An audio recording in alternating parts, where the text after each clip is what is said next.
Today, let's talk about the good and the bad of Bermuda grass. Number one thing that's good, Bermuda is thick and green, so it forms a thick carpet-like lawn. You can see behind me, it's lush, it's green.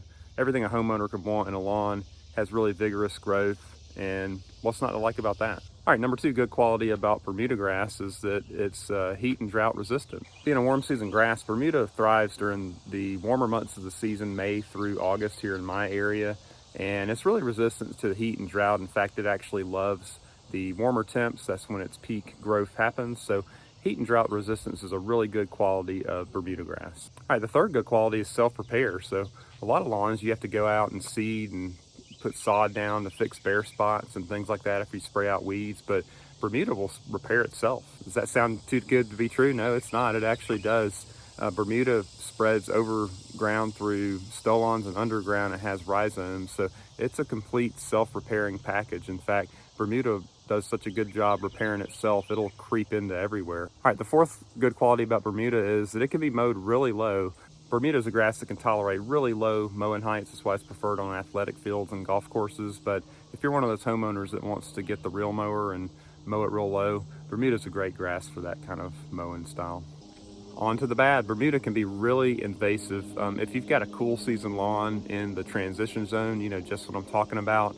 Wild Bermuda can even just pop up out of nowhere and start invading your fescue lawns. But if you're actually a Bermuda lawn owner like I am, it can be invasive just into your flower beds. It'll start creeping all in your flower beds if you don't have really deep edging, and it'll even creep up and grow over your sidewalks. If you don't edge properly, Bermuda will just creep right over your concrete. It pretty much just grows on anything and it just creeps on into it. All right, the number two thing that's bad about Bermuda is it just does not look good if you don't mow it often enough and properly. So what I mean by that is Bermuda is very prone to scalping. That's right, the dreaded crop circles and scalp marks are really easy to get on your Bermuda lawn if you don't maintain a sharp blade, mow often enough, and mow at the correct height.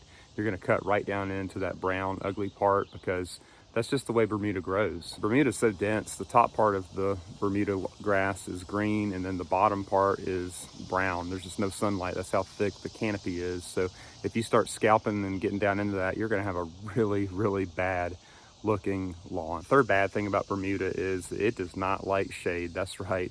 Bermuda is a sun-loving grass. And when I mean shade, it really doesn't tolerate hardly any shade.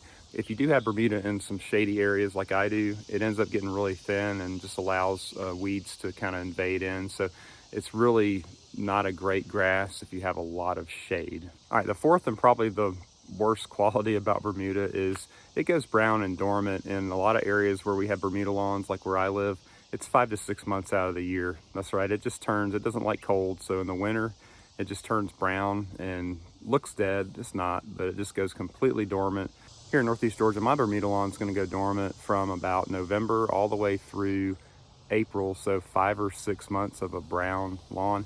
You can overseed it with cool season if you want, but that's a whole lot of work. Then you have to kill and smoke that stuff out the next spring. So most of us homeowners just let it go and enjoy the break. All right, so that's about it for my list. So that's 4 good things about Bermuda and 4 bad things about Bermuda. I'm sure I didn't hit all of those, so throw a comment down below and hit the thumbs up. Share what you think is great about Bermuda and what you think is bad about Bermuda. Thank you for watching, and I will see you in the next one.